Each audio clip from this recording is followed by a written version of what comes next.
One late night in Paris, Driss is driving his employer Philippe through the city. When waiting in traffic gets too boring, Driss breaks the speed limit and begins driving quite fast, dodging other cars and not caring about traffic signs. This causes the police to go after him, and Driss bets €100 that he can lose them, but after driving under a bridge, the cops catch up by ambushing them from both sides. Driss doesn't look too worried though, and this time, he bets €200 that he can get them an escort. The cops make him leave the car and he starts acting then, behaving offendedly and telling them Philippe can't move and he was taking him to the hospital. The officers find proof of this when they find a wheelchair in the truck and, when approaching Philippe, they see him convulsing, which is also an act. Seeing as it's an emergency, the cops forgive Driss for breaking the speed limit and offer themselves as escorts on his way to the hospital. To celebrate winning the bet, Driss plays September by Earth, Wind and Fire, and when they arrive at their destination, he shares a smoke with Philippe as soon as the cops are gone. Driss promises he'll handle it and drives them away just before the hospital staff could find them. This friendship began many months ago. Philippe and his assistant Magali are holding interviews to find a new caretaker for him, but it isn't going too well, because all applicants have very standard or awkward answers to their interview questions. But they're suddenly surprised when Driss storms in, ignoring the fact it isn't his turn quite yet, because he only wants some papers to be signed saying they won't hire him so he can get the unemployment benefits.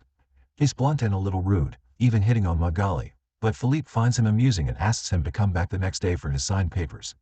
Driss goes back to his home in a humble neighborhood and tries to take a bath while all his little siblings bother him, only managing to get it done in time thanks to his sister Mia, who is a bit older than the others and more responsible.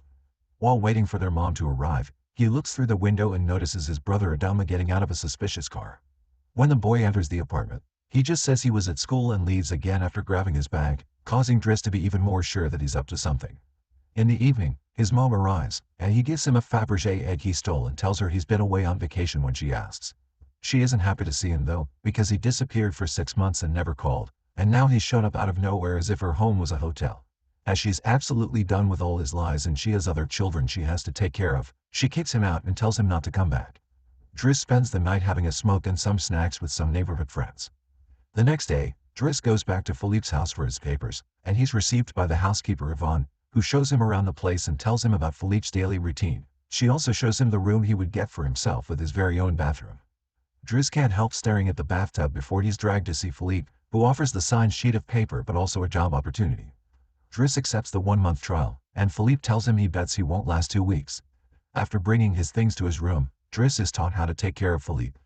He must learn how to keep his legs stimulated, how to put him in the wheelchair, how to help him shower and change his clothes. Things get awkward when Driss discovers he must put on him some high stockings and even clean his butt after Philippe uses the bathroom. But no matter how much he complains and says he won't do those chores, he ends up accepting them as part of his job. Later in the evening, while he's enjoying a snack on the roof, he's interrupted by Philippe's daughter Elisa and her boyfriend Bastien, who are looking for a private place to make out, and he kicks them both out after refusing to share his beer. Driss quickly gets used to the daily routine with Philippe, even if at first he does make some mistakes he learns from, like handing the phone to Philippe instead of putting it on his ear or forgetting the baby monitor while having a bath. He also learns to organize his mail in different folders, most of the letters he opens for Philippe, but there's a series of private ones he isn't allowed to look at. When he finds a flyer promoting female escorts, he decides to start a file just for those instead of throwing them in the trash as Philippe says. It's not all work in this new life though. Driss still makes sure to have a good time. He keeps trying to hit on Magali to no avail, and sometimes calls escorts to join him in bed. One morning, after Yvonne comes to his room to scold him for being late, she finds some dangerous weapons in his bag, but she doesn't comment on them yet. Driss' work today is to drive Philippe around, but he refuses to put him in the back of a van as if he was cargo, so instead, he takes him on one of the fancy cars that don't see much use. Philippe, who first thinks this isn't suitable and says they should be pragmatic, is soon getting excited at the idea of a faster, less boring ride, although Yvonne still disapproves. When they try to leave the building, there's a neighbor parked at their entrance, ignoring the sign on the door that says it's forbidden. Driss wastes no time and goes after the guy, grabbing him by the front of his shirt and threatening him until he moves the car. Philippe is impressed by his actions, but Yvonne, once again, disapproves. The pair goes to a museum, where Philippe is planning to buy a piece of artwork that Driss considers not worth the money because it's just a red blotch on the canvas. Afterward, Philippe meets with a relative of his, who tells him everyone is worried about Driss since he can be violent. He's also discovered he has a criminal record, but Philippe doesn't care. He appreciates Driss because he doesn't pity him and doesn't mind joking around with him. After another failed attempt at hitting on Magali, Driss has dinner with Yvonne in the kitchen while listening to Philippe dictate a letter to Magali. Claiming it's a private conversation, Yvonne turns off the baby monitor and proceeds to explain what's going on. Philippe is pen pals with a woman called Eleanor. Those are the letters he didn't let Driss open. But he's never met Eleanor in person. Their relationship is purely epistolary. Speaking of love, Driss teases Yvonne for the looks the gardener gives her all the time before going to bed. He's trying to sleep when he hears some weird sounds coming from the baby monitor. Philippe is having trouble breathing. Not being capable to ignore him even if he tries, Driss goes to his room and gently guides him through the attack with soothing words and a wet cloth to wipe his face. Philippe eventually falls asleep, only to wake up again moments later, saying he needs air. This time Driss doesn't hesitate. He puts Philippe on the wheelchair, covers him with blankets, and takes him out for a stroll by the river. This is the first time Philippe has seen Paris at night in a long time, and now he's more relaxed. He explains to Driss that the medicine can only do so much and he sometimes experiences phantom pain. When they see some girls walking by, Philippe also confesses he isn't capable of pleasuring a woman because of his situation, but he still could enjoy some satisfaction when he gets his ears massaged because they are sensitive zones. When the phantom pain threatens to appear again, Driss shares one of his joints with Philippe, who is skeptical at first but ends up loving it. Afterward, they go to a restaurant, where they joke around while sharing a meal, and Philippe decides to share more of his story. He met his wife when they were students, and shortly after they got married, she had 5 miscarriages and was diagnosed with an incurable, terminal illness. That's when they adopted Elisa. Philippe has always loved competitions, extreme sports, and speed, and a paraglider gave him that. It was during a paragliding session that bad weather caused him to crash and break his vertebrae, although he still thinks his real handicap isn't the chair but living without his wife. After joking around some more, Philippe remembers the date and realizes Driss has passed his 1-month trial, so he's now officially hired. But he needs to start by bringing back the Fabergé egg he stole because it was a gift from his wife. She would give him one every year, and he has exactly 25, matching their time together. The next day, Driss goes to talk to Mina when she's leaving school, who is a bit offended because he hasn't been answering her messages except to ask her to look for the egg. She also tells him about some cops that have been calling their home. Afterward, he visits Adama, who confesses he was found with 30 grams on it. Driss wants to take him to lunch, but Adama refuses and instead gets in the same suspicious car from before. Later on, Driss is allowed to be present while Philippe dictates his letter for Eleanor to Magali. He thinks this purple prose is very boring and that Philippe should be more direct. He's also baffled to hear that this has been going on for 6 months and they never exchanged pictures. When he finds her phone number on one of the letters, he takes it as a sign and calls her, obliging Philippe to take the phone and finally speak to her outside the written word. Their conversation goes so well, Philippe is now on the phone with her all the time, even right before he and Driss attend the opera, during which Driss laughs and makes fun of the costumes. The next day, Driss convinces Philippe to accept to exchange pictures with Eleanor and chooses one of him in the wheelchair. Afterward, while he's painting, Elisa bursts into his room to ask him for cigarettes and makes fun of him for trying to be artistic. Getting angry, he kicks her out before going to see Philippe, who is currently asking Yvonne to change the chosen picture for one of him when he wasn't quadriplegic. She hides the picture inside the escort file right before Driss burst in, complaining about Elisa and telling Philippe he needs to discipline her, something Yvonne agrees with. Philippe agrees to talk to her, but he's mostly surprised when Driss lets it slip that he's been painting. Days continue to pass, and the friendship between Philippe and Driss continues to grow.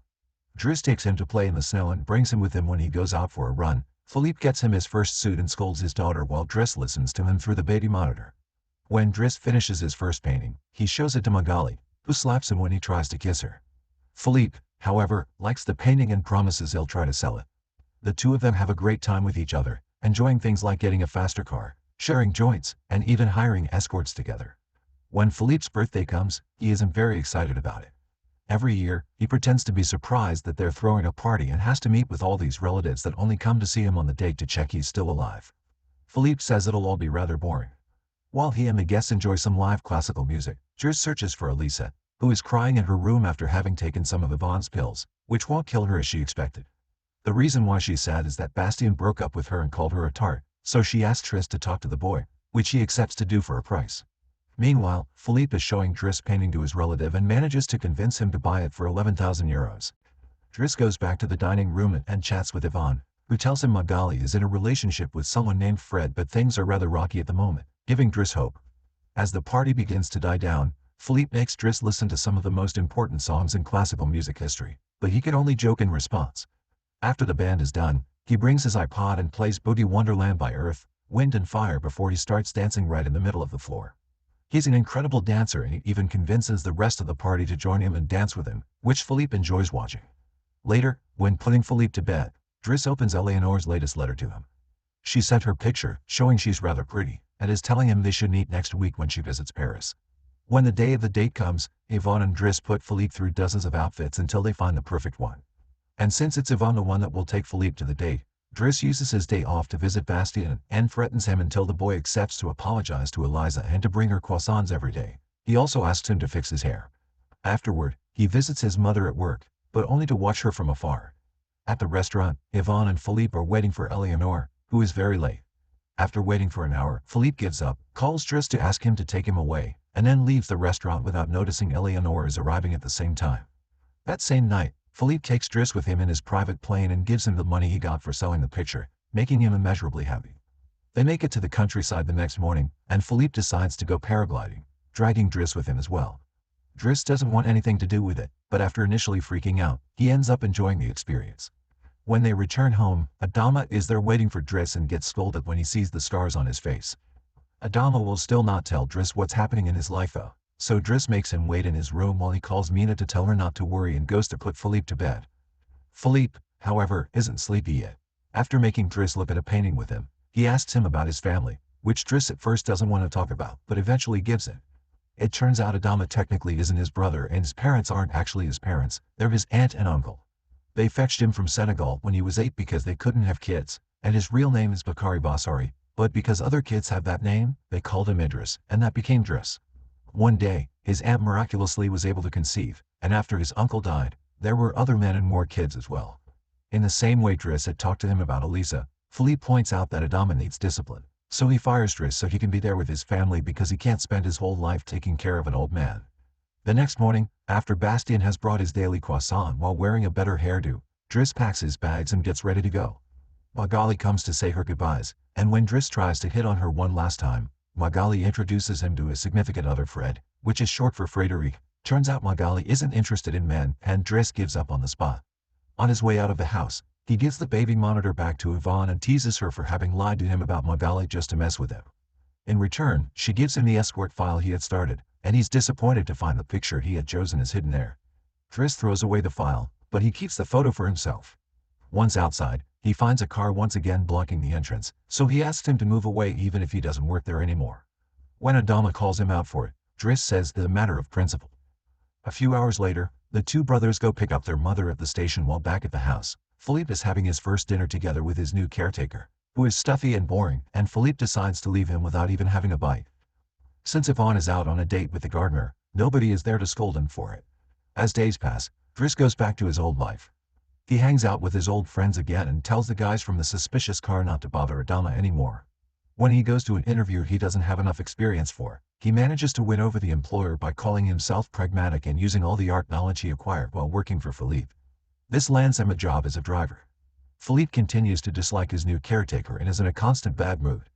One night, he refuses anyone in the house to help him with his phantom pain, so Yvonne calls Driss and asks him to come over. That's how they find themselves in the situation from the beginning, with the cops chasing after them first and escorting them to the hospital later. After that little adventure, Driss drives Philippe to the coast, and the sight of the sea helps Philippe calm down. Sometime later, Driss takes care of Philippe's overgrown beard before taking him to a restaurant for lunch, but he doesn't stay, because someone else will be making Philippe company today. Driss wishes him luck and finally gives him back his egg before leaving, and Philippe starts worrying about being alone until he sees who his date is, Eleanor, who is delighted to see him and doesn't mind the chair at all. The real Count Philippe Ponceau de Bourgogne now lives in Morocco. He has remarried and has 2 daughters. The real Driss, actually called Abdel Yasmin Sella, has his own firm and is also married with 3 children. The 2 men continue to be very close friends to this day. Please subscribe and turn notification on. Like and share our videos. Thank you very much.